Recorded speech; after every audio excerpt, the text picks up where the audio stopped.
the number one question, because everyone's concerned about inflation, but there's a big backstory there. But I always say when it comes to your own money, everybody has a PhD in economics. You don't need Larry Summers to tell you what's going on with your budget and your ability to feed your family or keep a roof over your head.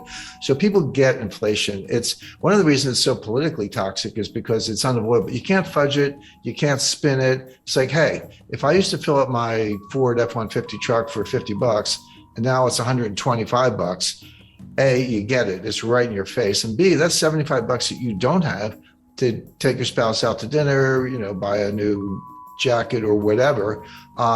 So there's kind of demand destruction at the same time you're spending more money on the one thing you can't do without. So people get it. But then from there, the question I get the most is, hey, Jim, is this going to cause a recession? Are we going to have a recession? And as recently as a few months ago, I would say, yeah, I think so. You can see it coming late this year, early next year. Now I say, we're in a recession. I mean, it's not coming, we're in it. And there's data. I never make statements like that, Brian, without supporting it. We know that the standard definition of a recession is 2 consecutive quarters of declining GDP. There are a few more bells and whistles having to do with unemployment and a few other things, but that's the rule of thumb. So based on that, and based on the best available estimate for a second quarter, likely to be accurate, we're in a recession today. Now, it's not severe, but that's like saying I'm in bed with pneumonia, but I'm not dying. Well, okay, but we're in a recession right now.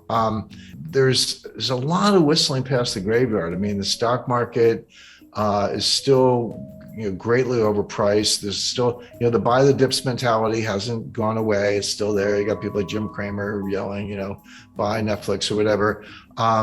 There's institutional support. There's momentum trading. Of course, 95% of the trading is by robots. So you got to reverse engineer the 27-year-olds from Bangladesh who don't get out much. They're the ones really writing these algorithms.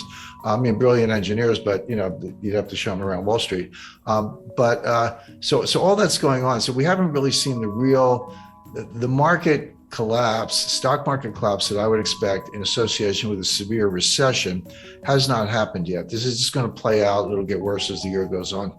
All right, so you're expecting a major correction in stock markets on the back of a recession. I'm not alone. I mean that is my expectation. I have my own models and I look at it closely. But if you listen, Michael Burry, Jeremy Grantham, Charlie Munger, these people have been around and they run hundreds of billions, and they're saying the same thing. So, every now and then someone will throw some statistic at me and I go, how long is your time series? And I go, we took it back 5 years. I was like, talk to me if you've done it for 100 years, because that's a little more meaningful. But Jeremy Grantham actually did do a 100-year time series and looked at bubbles all over the world, 1929 US, 1989 Japan, 2000 dot-com stocks, and many others.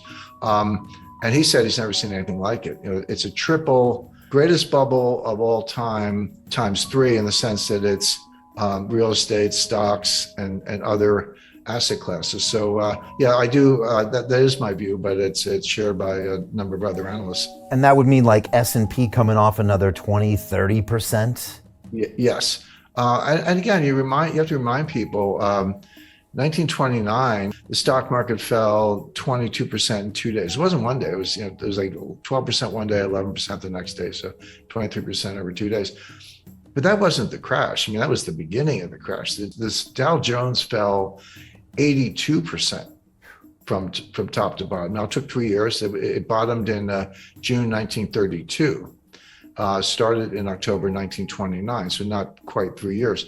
But that fell 82%. And that happens. So we're down, NASDAQ's down, bounced back a little bit in recent days, down close to 30%, down the S&P down over 20%. We're in bear market territory, but that's just the beginning. That's not what a full bear market, market adjustment looks like in the face of the kind of recession that I expect. Talk to me about inflation, because I was looking at some of the inflation numbers and you have to go back to the 80s to see anything that's approaching double digit. I remember being just a kid hearing about double digit inflation. I could kind of remember the gas pumps, the lines at the gas. It's like a distant memory of me in the 70s. But how do you talk to younger people these days about what inflation is or it means, because I don't think people really grasp what it actually means to your savings or to the economy in even a medium term. Well, that's exactly right, Brian. And if you, you're a little younger than I am, but I lived through it. I started my career in banking in 1976, and I remember my wife and I used to kid each other. She was in advertising, I was in banking, and the inflation was so bad, you'd get a raise every like 4 or 5 months, and you didn't have to ask. They would just give it to you because they knew that you were going to quit if they didn't keep up. So she would get a raise, and she was making more than I was at the time. So we'd go out to dinner, and then I would get a raise, and I was making more than she was. So we would just tease each other about that. But that's how it was. And the psychology was, if you needed a TV set or refrigerator, new car, whatever, you say, I better buy it now because the price is going to be higher. If I wait a month or 2 months, the price is going to run away from me. So it had huge behavioral effects. Of course, gold was, going to the moon. There was a lot going on at the time. But Brian, you're right when you say we're putting up inflation numbers today that are the highest in 40 years. That is correct. But I remind people, the inflation in 1981 was the end of a 10-year period of inflation. That was when Volcker finally got it under control. But you go back to 70, between 77 and 81, so that 5-year period, the dollar lost 50% of its purchasing power, not 15, 50. So the question is this the beginning of an inflationary surge where it's going to get even worse and it is going to last 5 years? Or is it different than that? But keep that in mind, because the situation we're in today is very different from the 1970s, and I'll explain why.